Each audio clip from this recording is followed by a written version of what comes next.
Hola, mi nombre es Karen, es de mi compañera es Valeria y es de mi compañero es Miguel y les vamos a hablar un poco más sobre el M-19. Bueno, les voy a hablar un poco más sobre el contexto histórico y sociopolítico del grupo armado. Entonces el M-19 surge como una segunda generación de las guerrillas en Colombia y surge entre los años 70 y 80. Hay que hablar un poco antes para poder dar un contexto global sobre la aparición del M-19, entonces por eso es que voy a hablar en 1948 en la muerte de Gaitán. Gaitán era la esperanza de Colombia, era el que iba a marcar un cambio total en la democracia colombiana. Entonces él movilizaba masas, la gente lo seguía a donde fuera. Entonces se da una respuesta a la muerte de Gaitán y fue la violencia. Esta violencia solo se intensificaba y Rojas Pinilla apoyaba al pueblo en toda esa revolución, en toda la revolución. Rojas Pinilla daba una solución muchísimo más perceptible para el pueblo y eso hizo que los liberales le retiraran su apoyo, por lo que él decidió buscar otro partido político llamado la ANAPO. Entonces los liberales y los conservadores, en aras de mantener el poder y gobernar por siempre, deciden unirse y aquí es donde se crea el Frente Nacional. Bueno, allí es cuando en 1970, el 19 de abril, surge un hito histórico que marca al país y es las elecciones presidenciales que gana Rojas Pinilla, pero son arrebatadas por fraude y son entregadas a Misael Pastrana, que era el candidato por el Frente Nacional. Por el desconocimiento de la voluntad del pueblo fue creado el movimiento 19 de abril. El movimiento 19 de abril estaba constituido por personas de grupos religiosos, de otras organizaciones guerrilleras, de agrupaciones políticas, de integrantes de la ANAPO y de estudiantes universitarios y profesores. Su fin era defender la democracia y por eso su mayor referente era Simón Bolívar y su símbolo era la espada robada del Museo Quinta de Bolívar. El M-19 era un grupo que operaba mayormente en Bogotá, pero en realidad su constitución se da en Caquetá. Les voy a hablar un poco sobre los alcances del movimiento armado a la negociación. Este fue un partido totalmente diferente a los tradicionales y se salió de la República en 1974 como una campaña publicitaria de limpieza en los periódicos nacionales, encabezada por varios colombianos. En 1973 se da su primera conferencia y pasa de llamarse Movimiento Comunero a llamarse Movimiento 19 de Abril. Esa fue una propuesta que dio Álvaro Fayad, que se hacía llamar alias del Turco, y fue el cofundador y máximo comandante de ese movimiento.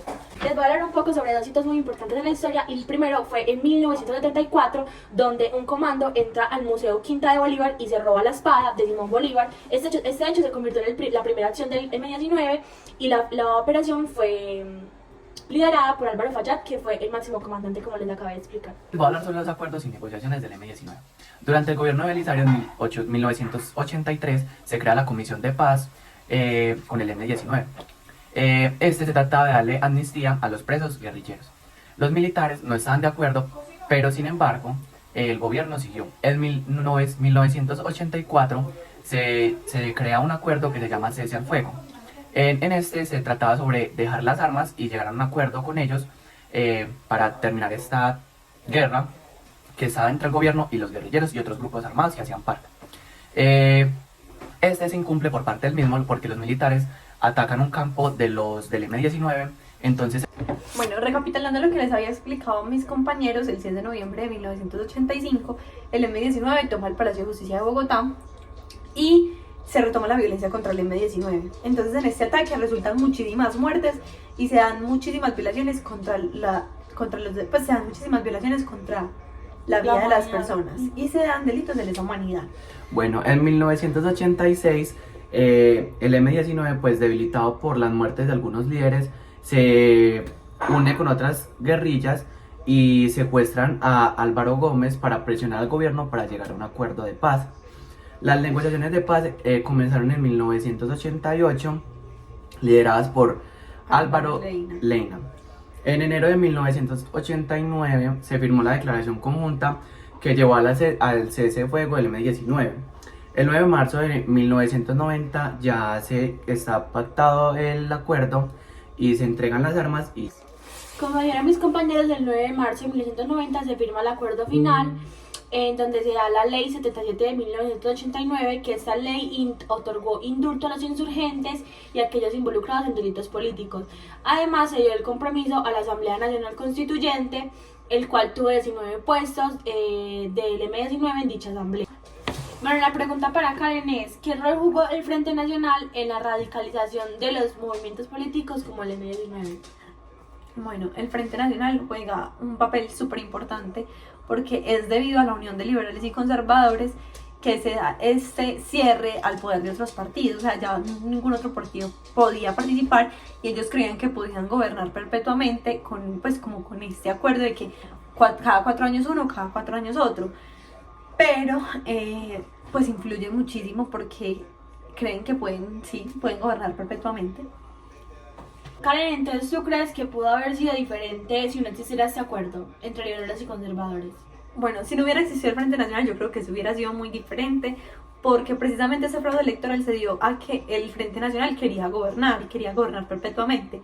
Tal vez si el Frente Nacional no hubiera existido, hubiera ganado legítimamente Rojas Pinilla como fue votación popular. Bueno, la pregunta para Valeria: ¿qué impacto tuvieron las acciones urbanas del M19, como la toma de la Embajada de la República Dominicana o el Palacio de Justicia, en la percepción pública del grupo? Bueno, la toma de la Embajada de la República Dominicana fue vista como una demostración de justicia y astucia del M19. A pesar de que el gobierno considera la amnistía al grupo, se dio la toma del Palacio de Justicia por el incumplimiento de los militares al acuerdo. Lo que hace la toma del Palacio de Justicia fue como un desastre político, ya que murieron muchos civiles y muchos magistrados en esa toma, lo que minó la legitimidad del M19 y mostró la fragilidad del proceso de paz.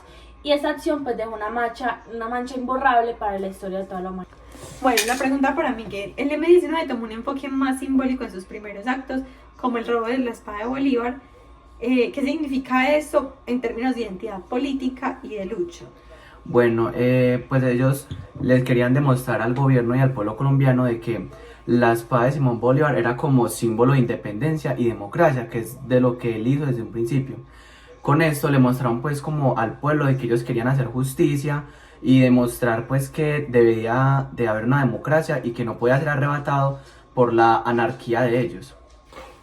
Bueno, les vamos a hablar como de la herramienta de construcción de paz. Primero les voy a hablar sobre el peace. Entonces comienza todo en 1970, como ya lo hemos hablado, por las elecciones presidenciales ganadas por Misael Pastrana por fraude electoral a Gustavo Rojas Pinilla. Bueno, las negociaciones de paz iniciaron en 1988 en Corinto, Obo y Medellín. El acuerdo final se firmó el 9 de marzo de 1990 en diferentes regiones del país, como lo son el Magdalena, el Tolima y el Cauca. Bueno, por eso se expide la Ley 77 de 1989, por la cual se faculta al presidente de la República para conceder indultos que regulen casos de cesación en materia penal y de expedición de autos inhibitorios en el desarrollo de la política de reconciliación. Este acuerdo tenía 10 puntos y 7 eran de carácter político.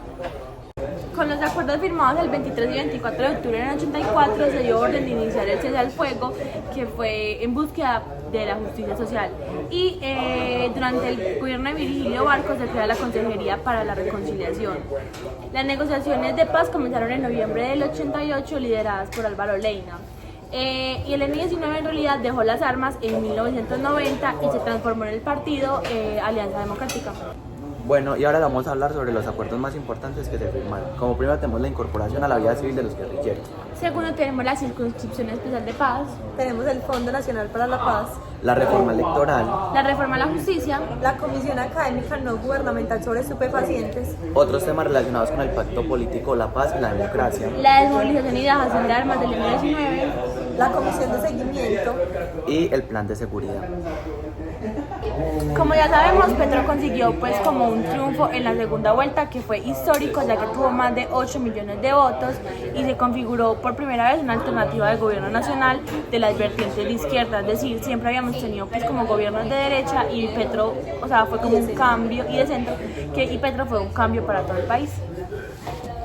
Otro claro ejemplo es Antonio José Navarro Wall, que fue un exguerrillero y político colombiano que fue designado por el presidente César Gaviria como ministro de Salud. También ha sido alcalde de Pasto, ha participado en la Asamblea Constituyente